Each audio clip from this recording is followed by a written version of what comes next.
Hi friends, இந்த விலாகில் வந்து பார்த்திங்கன்னா இட்லி பேட்டருக்கான மெஷர்மெண்ட் வந்து சொல்லியிருக்கேன் நான். அதுக்கப்புறம் என்னோடய பூஜா வெசல்ஸ் வந்து எப்படி கலர் சேஞ்ச் ஆகாமல் இருக்கிற டிப்ஸ், அதுக்கப்புறம் வந்து என்னோடய ஸ்கின் கேர், என்னோடய காலேஜ் மெமரிஸ் எல்லாத்தையுமே ஷேர் பண்ணியிருக்கேன்.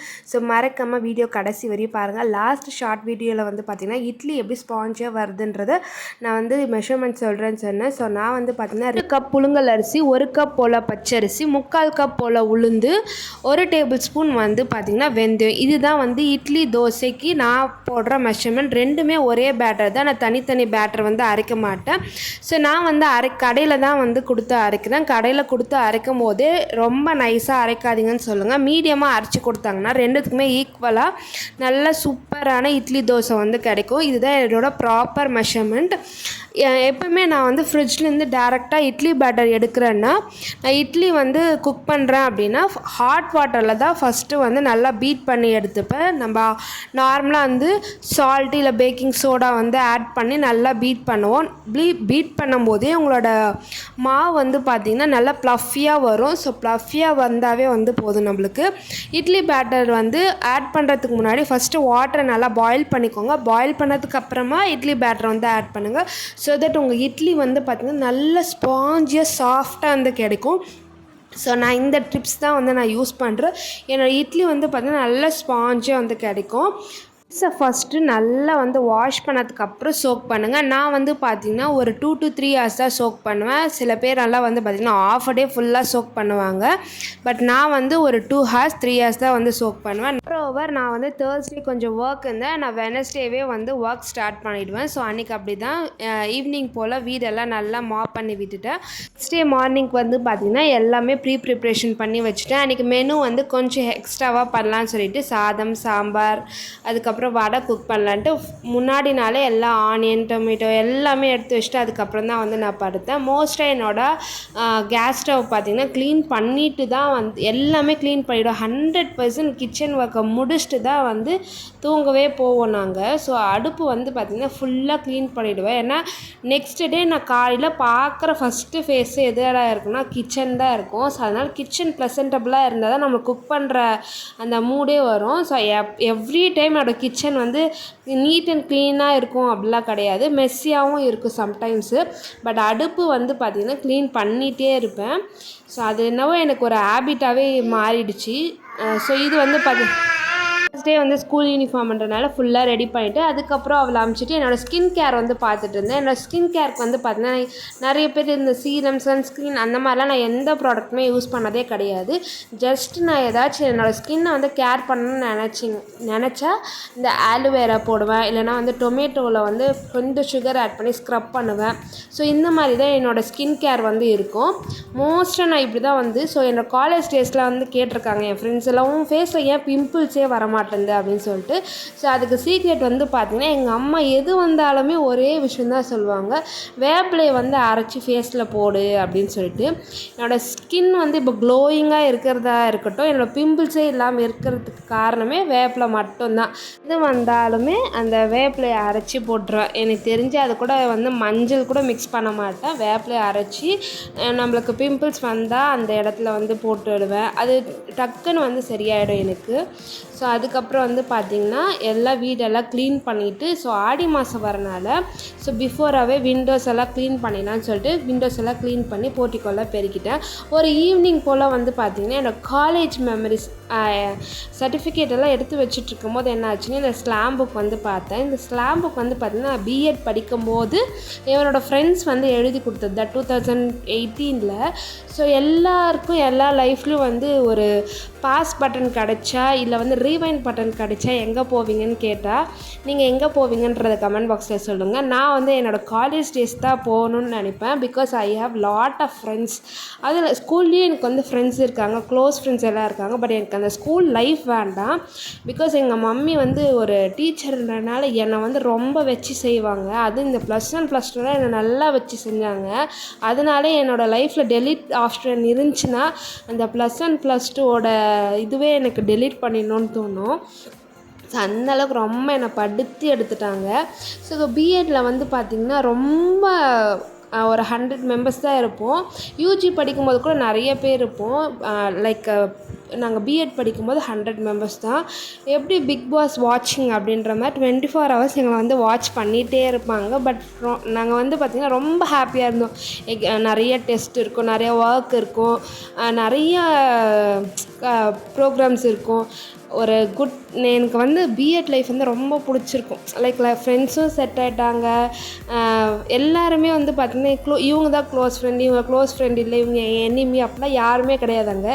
எல்லாருமே எல்லாருமே அங்கே வந்து ஈக்குவல் தான். ஸோ ரொம்ப க்ளோஸாக இருந்தேன். எனக்கு வந்து அந்த பிஎட் வந்து அந்த 2 இயர்ஸ் ஏன்டா 2 இயர்ஸ் டக்குன்னு முடிஞ்சிச்சு அந்த மாதிரிலாம் ஃபீல் இருந்துச்சு. ட்ரைனிங் பீரியடாக இருக்கட்டும், எல்லாமே ரொம்ப ஹாப்பியாக இருந்தது எனக்கு.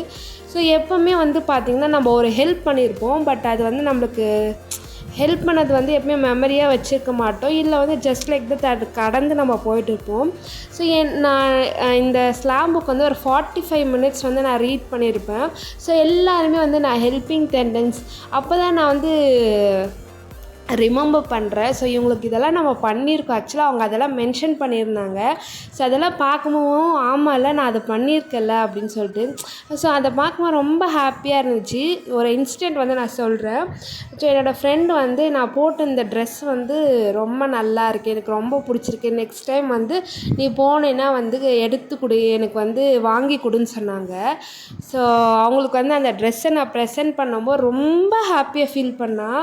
ஸோ நிஜமாகவே சொல்கிறேன், நான் வந்து அவுட் சைட் ஹாஸ்டல், அவங்கெல்லாம் வந்து இன்சைட் ஹாஸ்டல் இருந்தாலும் மோஸ்ட்டாக ஏதாச்சும் கேட்டாங்கன்னா நான் வாங்கிட்டு வந்து கொடுத்துருவேன். ஸோ அதெல்லாம் வந்து மென்ஷன் பண்ணிக்கும்போது பார்க்கவே நான் ரொம்ப பிளஸ்டு இல்லை அப்படின்ற மாதிரி ஃபீல் ஆச்சு. எப்போவுமே வந்து 2 ஃப்ரெண்ட்ஸ்குள்ளே வந்து எந்த பிரச்சனை வந்தாலும் 2 ஃப்ரெண்டுமே உட்காந்து பேசினா அந்த ப்ராப்ளம் வந்து சார்ட் அவுட் ஆகிடும். எப்படா இவங்க 2 பேர் அடிச்சுப்பாங்க, அதில் வந்து 3rd பர்சன் வந்து வருவாங்க அட்வைஸ் பண்ணுறதுக்கு வருவாங்க. ஸோ அதனால தான் பிரச்சனையே வரும். ஸோ மோஸ்ட்டாக வந்து நிறைய பிஎட்டில் அந்த மாதிரி நடந்திருக்கு. அதுக்கப்புறம் நானே என் ஃப்ரெண்டை உட்காந்து சார்ட் அவுட் பண்ணி ஒரு சில பிரச்சனைலாம் வந்து அப்படியே ஃபினிஷ் ஆகிடும். ஒரு கட்டத்தில் கலை இப்படி தான்றதை வந்து நிறைய பேர் ஃபீல் பண்ணியிருக்காங்க. அதே மாதிரி நான் வந்து ஒரு ஹாப்பியான பர்சன், என்னோடய ட்ரெஸ்ஸிங் சென்ஸ் வந்து பிடிக்கும்னு சொல்லி எழுதியிருந்தாங்க. ஸோ இப்போ வந்து பார்த்திங்கன்னா கரண்ட்டாக நான் நைட்டி தான் வியர் பண்ணுறேன். ஆக்சுவலாக நான் வாய்ஸ் பண்ணும்போது என்னால் என்னோடய ஸ்மைலை கண்ட்ரோல் பண்ண முடியல.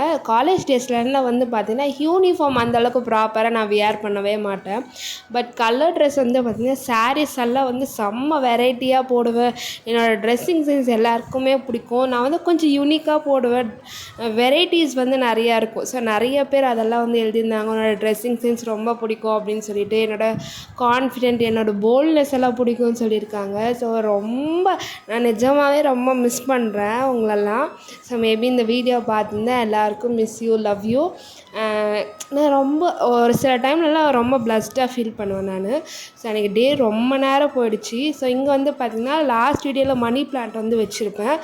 நம்மளுக்கு மணி தான் செட் ஆக மாட்டேங்குதுன்னு பார்த்து இந்த மணி பிளான்ட் கூட செட் ஆக மாட்டேங்குது. ஸோ மணின்னே நீங்கள் எந்த மணின்னு கேட்காதீங்க. நான் வந்து காசு, பணம், துட்டு அந்த மணியை வந்து நான் சொல்கிறேன். ஸோ இங்கே வந்து பார்த்திங்கன்னா என்னோடய பூஜா வெசல்ஸ் தான் வந்து வாஷ் பண்ணிகிட்ருக்கேன். ஸோ மோஸ்ட்டாக நான் வந்து சிலை தான் வச்சிட்ருப்பேன். நான் வந்து ஃபோட்டோஸாக வச்சிட்ருக்க மாட்டேன். ஸோ ஃபஸ்ட்டு வந்து எல்லாத்தையும் எடுத்துகிட்டு ஒரு பேஸ்கெட்டில் போட்டுட்டு first kitchen counter top first clean பண்ணிவிடுவேன் நான். ஸோ மோஸ்ட்டாக சிங்கில் வந்து பூஜா வெசல்ஸ் வச்சு நான் வாஷ் பண்ண மாட்டேன். அந்த கவுண்டர் டாப் மேலே வச்சு தான் வாஷ் பண்ணுவேன். பிகாஸ் எனக்கு வந்து அதில் கீழே வைக்க வந்து விருப்பமே கிடையாது. ஸோ இந்த மாதிரி வந்து பார்த்திங்கன்னா வாஷ் பண்ணிவிட்டு மினரல் வாட்டரில் ஒரு 2 to 5 மினிட்ஸ் நல்லா சோக் பண்ணிவிடுவேன். அப்போ வந்து பார்த்திங்கன்னா கலர் சேஞ்ச் ஆகாமல் இருக்கும். ட்ரஸ்ட் மீ, நான் இது வந்து பார்த்திங்கன்னா ஒரு 3 இயர்ஸ் 4 இயர்ஸாக இந்த மாதிரி தான் பண்ணிகிட்ருக்கேன். பூஜா வெசல்ஸ் வாஷ் பண்ண நம்ம நார்மலாக வந்து பீதாம்பரி பவுடரு இல்லை லெமனு இல்லை வந்து புளியில் வாஷ் பண்ணாலுமே வாஷ் பண்ணிவிட்டு நம்ம மினரல் வாட்டரை வந்து ஃபஸ்ட்டு கழுவி வாஷ் பண்ணிட்டதுக்கப்புறம் மினரல் வாட்டரில் வந்து ஒரு 2 to 5 மினிட்ஸ் நல்லா சோக் பண்ணதுக்கப்புறம் ட்ரை பண்ணுங்கள். நெக்ஸ்ட் டைம் நீங்கள் வந்து வாஷ் பண்ணுற வரையும் அந்த கலர் வந்து போகவே போகலை. ஸோ நான் வந்து சிலையெல்லாம் வச்சுட்ருக்கேன். ஃபஸ்ட்டு லெமனில் வந்து எல்லாத்தையுமே வாஷ் பண்ணிவிட்டு ஸோ அதுக்கான ஒரு ப்ரஷ் வந்து வச்சுட்டுருப்பேன். ஸோ ப்ரஷ் வந்து நம்ம யூஸ் பண்ண ப்ரஷ் இல்லை, புது ப்ரஷ் வந்து இதுக்குன்னே தனியாக வந்து வச்சுருப்பேன். ஸோ அந்த ப்ரஷ்ஷில் வந்து பார்த்திங்கன்னா அந்த நெக்லேயாக இருக்கட்டும், அந்த ஹைலேயாக இருக்கட்டும், நான் அதெல்லாம் கரெக்டாக கரெக்டாக நம்ம வந்து வாஷ் பண்ணும்போது நல்லா பளிச்சிட்ருக்கும். ஸோ ஒரு இன்சிடெண்ட் வந்து இருக்குது, அதை நான் உங்ககிட்ட வந்து ஷேர் பண்ணுறேன். என்ன அப்படின்னு பார்த்தீங்கன்னா, ஸோ நிறைய பேர் வந்து என்கிட்ட சொல்லியிருக்காங்க, வீட்டில் வந்து சிலை வைக்கக்கூடாது, வீட்டில் அம்மன் சிலை வைக்கக்கூடாது அப்படிலாம் சொல்லியிருக்காங்க. நான் சில பேரோட அட்வைஸ் கேட்டுப்பேன். சில டைம் வந்து நம்மளுக்கு ஒரு மைண்ட் செட் இருக்கும். ஸோ நம்ம இது பண்ணால் ஓகே, யார் என்ன சொன்னாலும் நான் அந்த மாதிரி ஒரு சில இதெல்லாம் பண்ணியிருப்பேன். ஸோ எனக்கு வந்து பார்த்திங்கன்னா சாமி சிலைகள் இருந்து எனக்குன்னு கரெக்டாக அமைஞ்சிடும். அது ஸ்மைலிங் ஃபேஸாக இருக்கட்டும், யார் என்ன சொன்னாலுமே வந்து கடவுள் வந்து இருக்கணும்னு டிசைட் பண்ணிவிட்டு அது யாராலுமே மாற்ற முடியாது. ஸோ என்னை பார்த்து ஒரு பொண்ணு என்ன பண்ணாங்க, சாய்பாபா வாங்கினாங்க. நான் வாங்கினேன்னு சொன்னதுக்காக அவங்க வாங்கினாங்க. அது என்னன்னு தெரியல, அந்த சாய்பாபா வந்து உடஞ்சிடுச்சு. ரியலாக அவங்க ஃபீல் பண்ணாங்களோ இல்லையோ, நான் ஃபீல் பண்ணேன். அதே மாதிரி நான் வந்து அம்மன் சிலை வந்து எல்லார் வீட்லேயும் இந்த சர்பம் வச்சு இருக்குமான்னு எனக்கு தெரியல. ஒரு சில வீட்டுக்கு வந்து ஒத்துக்காது, ஒரு சில வீட்டுக்கு வந்து ஓகேவாக இருக்கும். அவங்க என்ன பண்ணாங்கன்னா, அதே மாதிரி என்னை பார்த்து அவங்களும் வாங்க போனாங்க. பட் வாங்க போய் அது அவங்களுக்கு ஓகே செட் ஆகலை. அதுக்கப்புறம் அந்த சிலையை எடுத்துகிட்டு போய் கோயிலில் வச்சாங்க. ப்ளீஸ் யாரை பார்த்து யாருமே வந்து இருக்காதீங்க. எனக்குமே நிறைய பேர் சொல்லுவாங்க, அவள் பாரு எப்படி இருக்கா, நீ ஏன் இப்படி இருக்குன்னு சொல்லிட்டு. நான் ஒரு விஷயம் மட்டும் சொல்கிறேன், அவங்களா இருக்காங்க, நான் நானாக இருக்கேன், அவ்வளோதான். லைஃப்பில் ஒரு ஸ்டேஜுக்கு அப்புறம் நம்மளுக்கே வந்து ரியலைஸ் ஆகும் what is right, what is ராங்குன்றது. ஸோ எது தப்பு எது ரைட்டுன்றது நம்மளுக்கு ஹிட் ஆனதுக்கப்புறம் உங்களுக்கு என்ன பிடிச்சிருக்கோ அதை நீங்கள் வந்து பண்ணிவிட்டு ஹாப்பியாக இருங்க. So finally what is my கருத்து is be happy, stay happy and spread happiness. அவ்வளோதான். இந்த vlog வந்து இதோட முடிவடைகிறது. See you in the next video. Tata, bye bye.